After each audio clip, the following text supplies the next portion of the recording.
আজকে কাউকে মিছিল করতে দেয় না, মিটিং করতে দেয় না। খাস করে ইসলামকে বন্ধ করার ষড়যন্ত্র পরিপূর্ণভাবে পোক্ত করে ফেলছে। এর কারণটা কি? ওরা বারবার কেন বলতেছে আপনারা পাকিস্তান যান? ওরা জানে এতগুলি বর্ডার পাড়ি দিয়ে পাকিস্তান যাওয়া সম্ভব না, কিন্তু কাঁটা তারের বেড়া উঠায় দিলে ভারত হওয়া সম্ভব। আসলে ওরা এই দেশকে ভারত করতে চায়। যেমন চোর আর একজনকে বলে চোর, নিজেই বলে চোর চোর চোর, অর্থাৎ আমি যে চোর, এই চোর থেকে অন্যদিকে যেন মানুষের চক্ষু ফিরে যায়, সের জন্য বলে চোর চোর চোর যায়। ঠিক ওরা এই দেশকে ভারত করতে চায়, এর জন্য আমাদেরকে বলে আপনারা পাকিস্তান চলে যান। বলেন তো ভারতের মধ্যে বাংলাদেশের পার্থক্যটা কি?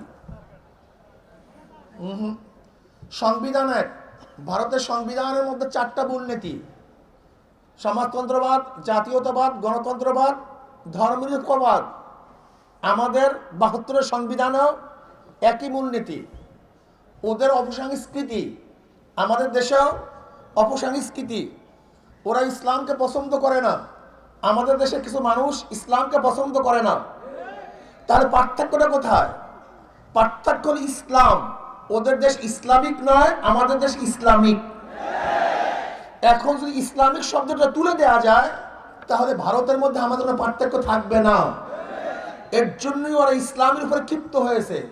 ইসলামকে হটাও, আলেম থেকে হটাও, মসজিদ ভেঙে দাও, মাদ্রাসা বন্ধ করে দাও, আজকে ইসলাম থেকে মৌলবাদী বলে উৎখাত করার চক্রান্ত করো। কিন্তু আমিও সরকারকে বলতে চাই, আপনার যত ইসলামিক মৌলবাদী উৎখাত করার চেষ্টা করতে করেন না কেন, ইসলামী মৌলবাদ উৎখাত করা সম্ভব না, বরং আপনি নিজে উৎখাত হয়ে যাবেন। উৎখাত করা সম্ভব না। অনেকেই চেষ্টা করেছে। যেরকম মুক্তিযোদ্ধা মন্ত্রী বলেছেন, মৌলবাদীদের শিকড় অনেক নিচে। আসলে নিচে নয়, মুসলমানদের শিকড় আরশের সাথে। ইসলামের শিকড় কোথার সাথে? আরশের সাথে। এ কোনো গভীরের শিকড় নয়। এটা কেউ তুলতে পারবেন না, তোলা সম্ভব না। কাজে আমি সরকারকে বলবো, আপনি ইসলাম নিয়ে যে চক্রান্ত শুরু করেছেন, এই চক্রান্তের মাধ্যমে আপনি ফাঁদে পড়বেন। আমার বিশ্বাস নিশ্চিতভাবে সরকারের আশেপাশে সরকারের বিরুদ্ধে কিছু লোক আছে, যারা চায় সরকার ইসলামের সাথে সংঘাত সৃষ্টি করে গদির থেকে নামিয়ে দিতে।